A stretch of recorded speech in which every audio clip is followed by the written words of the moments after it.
Okay, that's okay.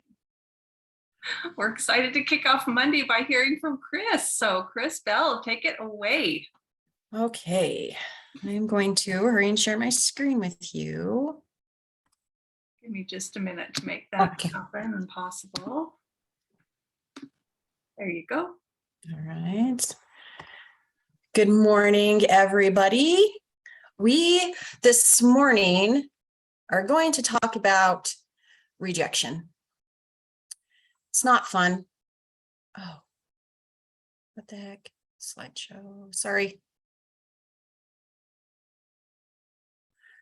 Okay. So we are going to talk about rejection. And this first little thing I thought was super cute. It says rejection. It starts from an early age. Get used to it. And that's true.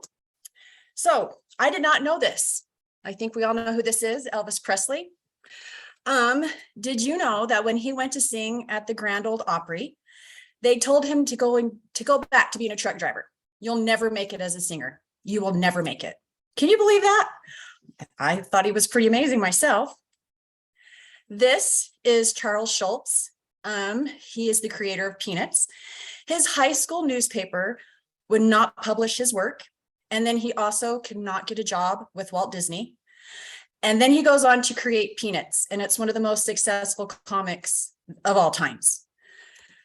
All right, so no one likes to be rejected. It can be tough to deal with, but rejection is common. And if you want to be successful, it's going to happen. Okay. People with some like business experience, MLM experience, they're not as bothered by rejection because like it's happened to them before, but we can't take it personally when it does happen to us, because in order for our business to grow and for us to get better, we have to get out of our comfort zone.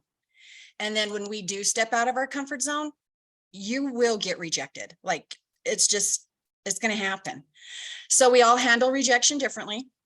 And this is what makes the big difference. So it depends on how we're going to handle it. So if we've had no previous experience with business, we may not be mentally and emotionally prepared to handle rejection.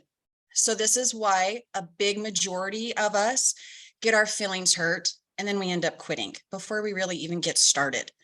So we may get a few rejections and then get convinced that it's not going to work. But remember this. Rejection doesn't cause disappointment.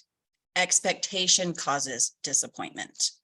We've all heard this, and now I've learned it now to be true, that the people we expect to support us often never do.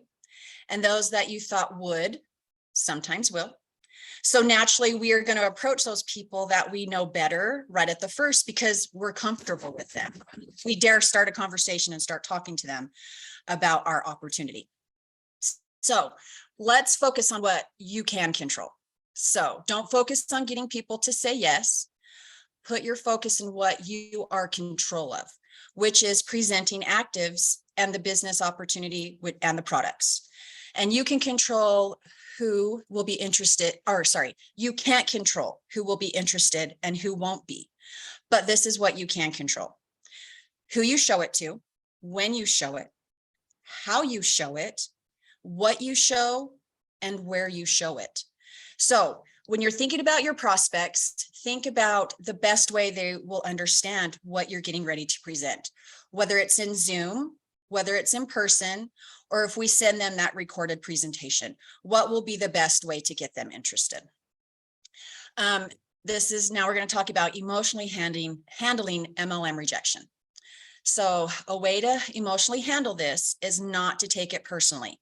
And here's 4 reasons why not to take it personally. So number 1, most people who reject an opportunity don't even know what they're rejecting. We talked about this earlier. For those of us who haven't came from a profession where we get rejected, we're going to lose confidence when we do get rejected. It's just what's going on. Sorry. So the key is you have to be comfortable with being uncomfortable. And this is not an easy thing. And sometimes you might think you're to that spot and you're really not. And then you just kind of have to start over again. So things like being uncomfortable. If you want to lose weight or if you want to gain muscle, you're going to have to go to the gym, and that's going to be uncomfortable. If you want to get healed from a sickness that you have, you may be going to the doctor's office, and that can be uncomfortable also. And if you want to be a success in your business, you're going to have to be uncomfortable with building your business. So number 2, rejection isn't personal. Remember, if people were rejecting you, they wouldn't even meet with you in the first place. So I'm sure we've all done this. We walk into a store and the clerk's like, "Hi, can I help you?" And we just say, "Oh, no, thanks. I'm just looking." And then sometimes we leave the store and we don't buy anything. And it's not because we rejected the clerk. It's just because there wasn't anything in the store that we wanted or needed at that time. So number 3, rejection helps season you. So you can't get to the yeses until you get through the nos. And that's called the law of averages. For example, you have 10 people, and out of those 10 people, only 2 people say yes. So in this case, 2 of 10 is your average. So if you go looking for your 8 no's, then you get looking for your 2 yeses and your 2 signups. And number 4, another reason why not to take it personally, it may not be the right time. Timing is everything, and people's situations change. And I believe I read and heard that usually people's situations on average change like every 6 months is what I read. So people may not need your products or your opportunity right now, but if you think about it, they're usually investing in something that you actually have. They just don't know it. So the timing just might not be right at that time. So a couple things to remember. No doesn't mean no forever. It could be no, not right now, or I don't know enough, or thanks, but it's not for me, because it's not going to be for everyone. But if you keep sharing and inviting people to learn more, you will find that they're just as excited about actives and our products and our business opportunity as you are. And if you don't ask anyone if they're open, what's the result? What's going to happen? You're not going to get any more money. You're not have no change. You're not going to have any impact, no improvement. You're not out blessing people's lives and helping people, and we're not impacting anybody at all. So the alternative to no's is not getting any results. And that's not what we want, because then we're not making any money. We're not getting customers, and we're not getting where you want to be. So just remember that rejection, it's not fun, but it's just going to happen. And it can actually help your story to be sweeter, because when you tell people like, this is your story, this is what's happened, then they just know like, okay, this is a part of it, and this is going to happen. And that's what I have for you guys. So hopefully that helps. That was awesome, Kris.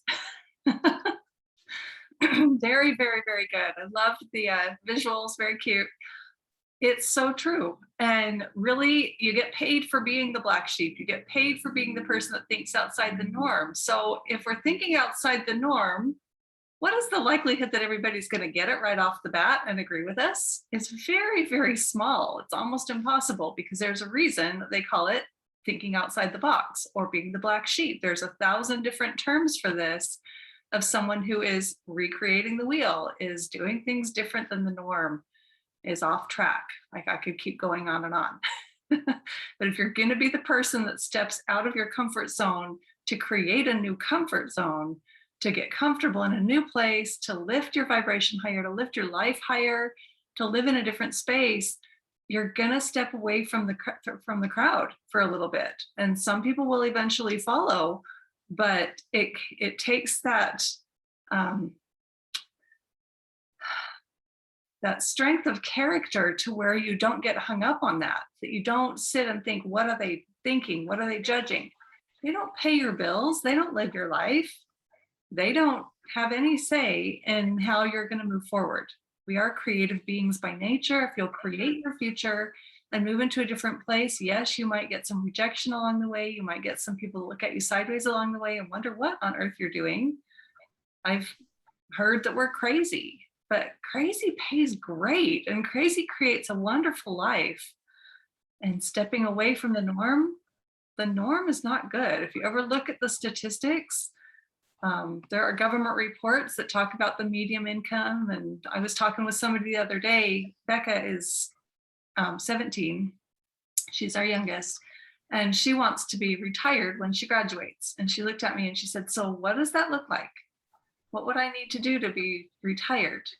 And so I was talking to somebody about that, and they knew how to look up those stats, and they pulled it right up, and they're like, "Oh, well, the average person between the age of 20 and 30 years old makes median income of, I think it was around $3,000, like $2,800 a month." And so they said, "Well, if you're making that, then you are making what the average person makes." So I said, "Okay, we'll make 4 to 5, and then you're retired. You've got plenty. You're ahead of the norm. You're ahead of the curve." And honestly, $5,000 a month is what a lot of 30 and 40 and 50-year-olds are making a month.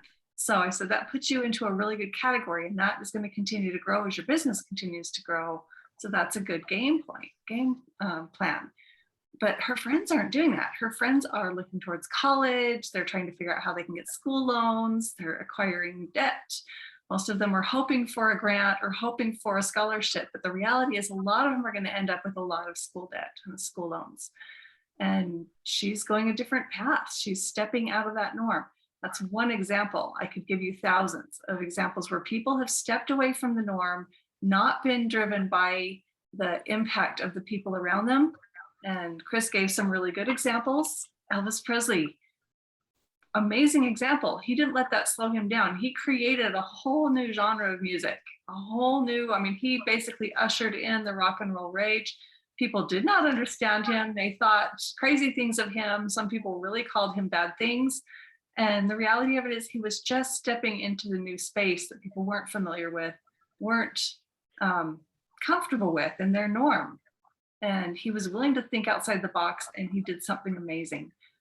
Schultz, same thing, could have been, completely destroyed because people wouldn't see his dream and didn't see him for who he was.